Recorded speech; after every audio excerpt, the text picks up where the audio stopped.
Hello नमस्कार दोस्तों, welcome street 2.0। आज है 7 सितंबर। 7 सितंबर से जितने भी करंट अफेयर के इम्पोर्टेंट क्वेश्चन बन सकते हैं दोस्तों, सारे इस क्वेश्चन में डिस्कस करने वाले हैं और साथ में स्टैटिक जीके के महत्वपूर्ण पॉइंट को भी डिस्कस करेंगे। तो अभी तक आपने मेरा चैनल सब्सक्राइब नहीं किया है तो चैनल को सब्सक्राइब करके बेल आइकन को प्रेस कर लीजिए ताकि हर वीडियो का नोटिफिकेशन आप तक पहुंचता रहे। तो दोस्तों, बिना समय को वेस्ट किए हुए चलते हैं आज के पहले प्रश्न पर। आज का जो हमारा पहला प्रश्न है वो ये है कि ओमिक्रॉन स्ट्रेन का अत्यधिक उत्परिवर्तित वेरिएंट कौन सा है जो हाल ही में कई देशों में पाया गया है। तो इसका जो राइट आंसर है ऑप्शन नंबर ए सही है, पिरोला वेरिएंट।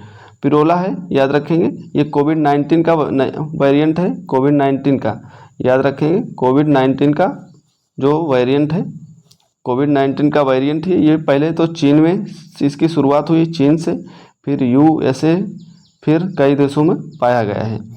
ठीक है, और इसका जो वेरिएंट है याद रखें, वेरिएंट का नाम है B.A.2. ठीक है, 86 इसके वेरिएंट का नाम है, तो याद रखेंगे। चलते हैं आगे बढ़ते हैं। अगला हमारा पॉइंट स्टैटिक जीके का है कि सार्स कैसी बीमारी है। तो ये श्वसन तंत्र बीमारी है, याद रखेंगे।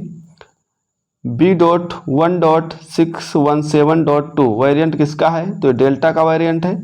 और B.1.1.529 वेरिएंट किसका है, ये ओमिक्रॉन का वेरिएंट है, याद रखेंगे। चलते हैं आगे बढ़ते हैं।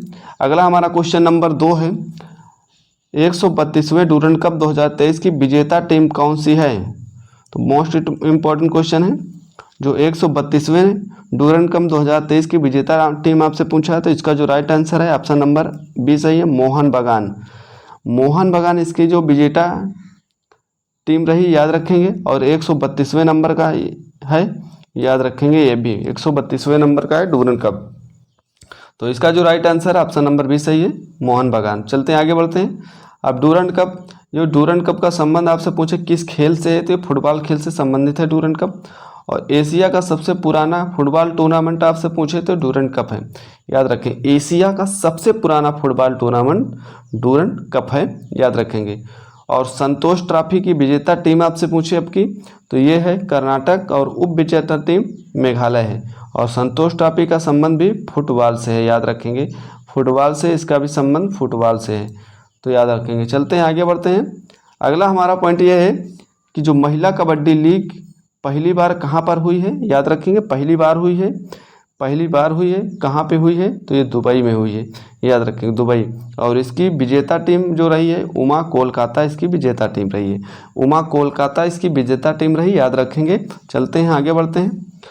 अगला पॉइंट हमारा यह है कि जो प्रीमियर हैंडबॉल लीग पहली बार कहाँ पर हुआ, ये पहली बार हुआ है, याद रखेंगे, ये भी पहली बार हुआ है। तो ये जो पहली बार हुआ है ये राजस्थान में हुआ है, और इसमें जो विजेता रहा वो महाराष्ट्र राज्य रहा है, याद रखें। प्रीमियम हैंडबॉल लीग पहली बार राजस्थान में इसका आयोजन किया गया है और विजेता टीम इसकी महाराष्ट्र रही है। और महिला कबड्डी लीग का पहले बार आयोजन दुबई में किया गया, उसकी विजेता उमा कोलकाता रही। तो दोनों पॉइंट को याद रखेंगे, इंपॉर्टेंट पॉइंट है। चलते हैं आगे बढ़ते हैं। अगला हमारा क्वेश्चन नंबर 3 है, हाल ही में विश्व का पहला पोर्टेबल अस्पताल आरोग्य मैत्री क्यूब कहाँ लॉन्च किया गया है। आरोग्य मैत्री क्यूब कहाँ लॉन्च किया गया है, तो इसका जो राइट आंसर है ऑप्शन नंबर डी से, गांधीनगर में इसे लॉन्च किया गया है, आरोग्य मैत्री क्यूब। ये विश्व का पहला पोर्टेबल अस्पताल है, याद रखेंगे। और जिसका जो निर्माण हुआ है प्रोजेक्ट भीम के तहत किया गया है इसका निर्माण, और ये विश्व का पहला पोर्टेबल अस्पताल। पोर्टेबल का मतलब यह होता है कि कहीं भी इसके ले जाया जा सकता है इस अस्पताल को, ठीक है। इसमें जो क्यूब होते हैं, क्यूब, उनको बंद करते हैं और कहीं भी ले जाया जा सकता है।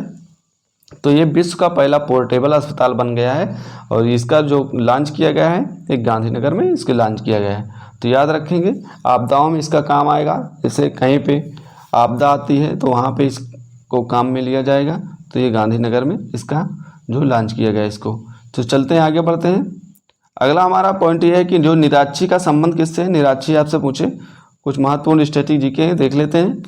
निराक्षी, निराक्षी जो है ये समुद्र में बारूदी सुरंगों को पता लगाने के लिए निराक्षी को लॉन्च किया गया है, ठीक है। निराक्षी जल दोस्त क्या है, ये एक एयरबोट है। एयरबोट जलदोस्त, इसका काम क्या होगा, झीलों से खरपतवार को नष्ट करना इसका काम है, हटाना। तो इसको भी याद रखेंगे। जलदोस्त कहाँ लॉन्च किया गया है, तो बेंगलुरु में लॉन्च किया गया है, मैंने बताया। ये खरपतवारों को नष्ट करने का काम रहेगा, ये एक एयरबोट है, इसको भी याद रखेंगे। वरुणास्त्र क्या है, ये हैवी वेट टारपीडो है। वरुणास्त्र एक हैवी वेट टारपीडो है, याद रखेंगे, ठीक है। अगला हमारा क्वेश्चन 4 है, और इससे पहले अगर आपने मेरा चैनल सब्सक्राइब नहीं किया तो चैनल को सब्सक्राइब कर लें। और 10-15-20 मिनट की वीडियो होगी, तो इसको दिन में 1-2 बार देख लेने से क्लियर हो जाएगा। तो 1-2 बार देख लिया करें ताकि याद हो जाए आप लोगों को, ठीक है। तो चलते हैं चौथे क्वेश्चन पर। हमारा जो चौथा क्वेश्चन है, हाल ही में 850 गोल करने वाले दुनिया के पहले फुटबॉलर कौन बने। मोस्ट इम्पोर्टेंट क्वेश्चन, याद रखेंगे। जो 850 गोल करने वाले दुनिया के पहले फुटबॉलर कौन बन गए हैं, तो ये बन गए हैं क्रिस्टियानो रोनाल्डो बन गए हैं। ऑप्शन नंबर इसका 20 सही है। क्रिस्टियानो रोनाल्डो जो है वो 850 गोल करने वाले दुनिया के पहले फुटबॉलर बन गए हैं, तो याद रखेंगे। और ये रहने वाले हैं, पुर्तगाल के रहने वाले हैं, 850 गोल किए हैं। अगर पूछे सेकंड नंबर पर कौन है, लियोन मेसी है सेकंड नंबर पर। सेकंड नंबर पर गोल करने वाले लियोन मेसी हैं, इन्होंने 818 गोल किए हैं, याद रखें। 818 गोल किए हैं फुटबॉल में, तो इसको भी याद रखेंगे। चलते हैं आगे बढ़ते हैं। अगला ये देखिए, कुछ यूरोपीय देशों की महत्वपूर्ण राजधानियां हैं स्ट्रेटेजी से, तो याद रखेंगे, मोस्ट इम्पोर्टेंट होने वाला है। तो जैसे भी आपसे पूछे पुर्तगाल की राजधानी आपसे पूछे तो लिस्बन है। स्पेन की राजधानी मैड्रिड है। जर्मनी की राजधानी बर्लिन है, याद रखेंगे। जर्मनी की राजधानी बर्लिन है। और हंगरी की राजधानी बुडापेस्ट, हंगरी की राजधानी बुडापेस्ट है। ऑस्ट्रेलिया की राजधानी वियना है। और अजरबैजान की राजधानी बाकू है। तो सभी राजधानियां याद रखेंगे। फिर से एक बार बोल रहा हूँ, पुर्तगाल की राजधानी लिस्बन, स्पेन की मैड्रिड, जर्मनी की राजधानी बर्लिन, और हंगरी की बुडापेस्ट, और ऑस्ट्रेलिया की वियना, और अजरबैजान की बाकू राजधानी है। तो सभी राजधानी को याद रखेंगे। आगे बढ़ते हैं। कुछ इम्पोर्टेंट राजधानी यहाँ पे हैं, जैसे डेनमार्क की राजधानी कोपेनहेगन है। और स्वीडन की राजधानी स्टॉकहोम है। सर्बिया की राजधानी बेलग्रेड है। और यूक्रेन की राजधानी कीव है, याद रखें, यूक्रेन की राजधानी कीव है। और बेल्जियम की राजधानी ब्रुसेल्स है। और इटली की राजधानी रोम है। तो सभी राजधानियों को याद रखेंगे, इंपॉर्टेंट राजधानियाँ हैं, ठीक है। कुछ आगे बढ़ते हैं। अगला क्वेश्चन नंबर हमारा 5 है कि अमेरिकी कंपनी कार्निंग इंक भारत की पहली गोरिल्ला ग्लास मैन्युफैक्चरिंग फैसिलिटी कहाँ स्थापित करेगी। तो याद रखें, इसका जो राइट आंसर है ऑप्शन नंबर सही है, सी नंबर सही है, तेलंगाना में जो है अमेरिकी कंपनी कार्निंग इंक की जो भारत की पहली गोरिल्ला ग्लास मैन्युफैक्चरिंग फैसिलिटी स्थापित करेगी, वो तेलंगाना में स्थापित करेगी। ये गोरिल्ला ग्लास क्या होता है, ये जो मोबाइल में ग्लास लगाए जाते हैं जिससे मोबाइल कोई स्क्रैच ना आए या फूटे ना, ऊपर लगाया जाता है गिलास, वही है गोरिल्ला ग्लास। गोरिल्ला ग्लास थोड़ा मजबूत होता है, याद रखेंगे, मजबूत ग्लास होता है जिससे गिरने से मोबाइल में कोई दिक्कत नहीं होती, तो वही है गोरिल्ला ग्लास। तो ये गोरिल्ला ग्लास जो है मैन्युफैक्चरिंग ये तेलंगाना में स्थापित की जाएगी, तो याद रखेंगे तेलंगाना इसका राइट आंसर है। हाँ, चलते हैं आगे बढ़ते हैं। अगला हमारा तेलंगाना है। तेलंगाना से कुछ बातें हैं। तेलंगाना की स्थापना आपसे पूछे 2 जून 2014 को हुई है। तेलंगाना ये आंध्र प्रदेश से अलग होकर बनाया गया है। तेलंगाना आंध्र प्रदेश से अलग होकर 2 जून 2014 को बनाया गया है। और जैसे आपसे पूछे अमराबाद टाइगर रिजर्व कहाँ है, तो तेलंगाना में है, याद रखें, तेलंगाना में अमराबाद टाइगर रिजर्व तेलंगाना में है। और इसकी राजधानी हैदराबाद है। हैदराबाद पूछे किस नदी के किनारे बसा है, तो ये मूसी नदी के किनारे बसा है। मूसी, हैदराबाद मूसी नदी के किनारे स्थित है। चलते हैं आगे बढ़ते हैं।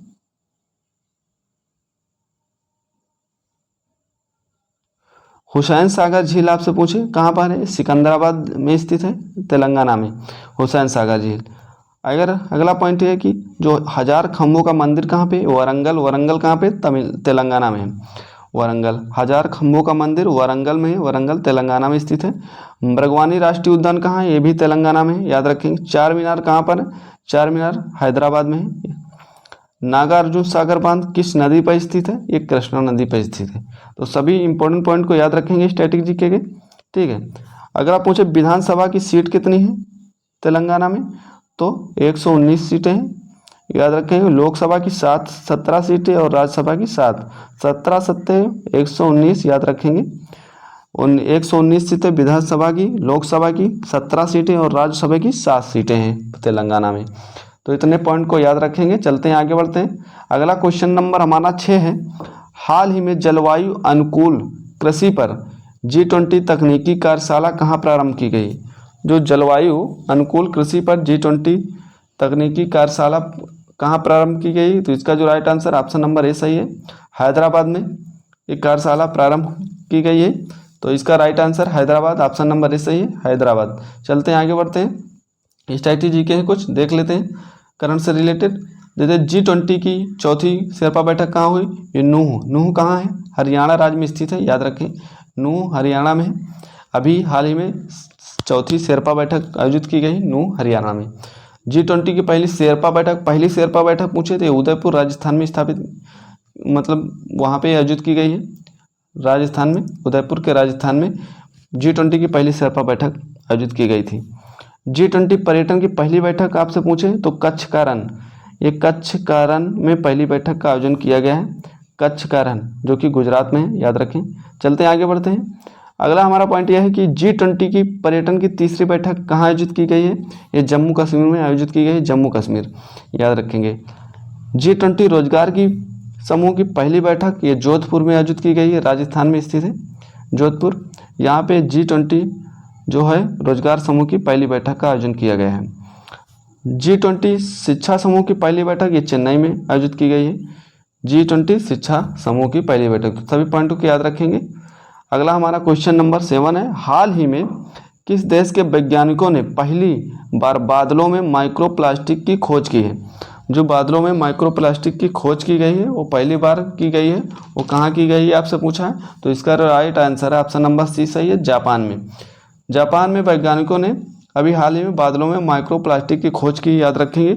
माइक्रोप्लास्टिक जो होता है वो 5 मिलीमीटर जो है माइक्रो से कम होता है, जो छोटे छोटे कण होते हैं, याद रखें, यही है, याद रखें।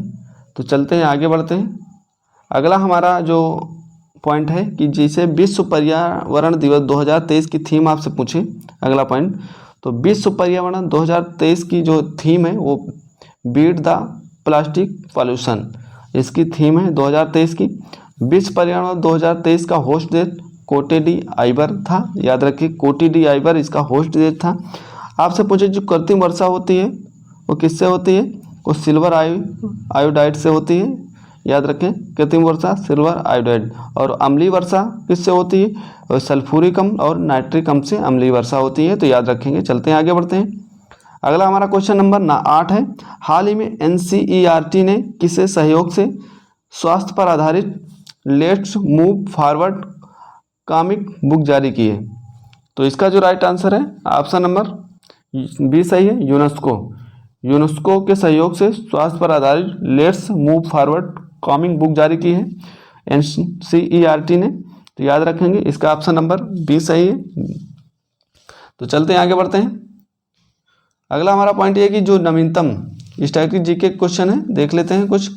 हर प्रश्न के साथ कुछ स्टैटिक जीके लाए हो जो कि महत्वपूर्ण है, तो दोस्तों सभी पॉइंट को नोट डाउन करते रहेंगे, ठीक है। नवीनतम विश्व धरोहर आपसे पूछे तो ये धौलावीरा है जो कि गुजरात में स्थित है। भारत में कुल विश्व धरोहर 40 हैं, याद रखेंगे। नवीनतम अमूर्त धरोहर कौन है? ये दुर्गा पूजा है।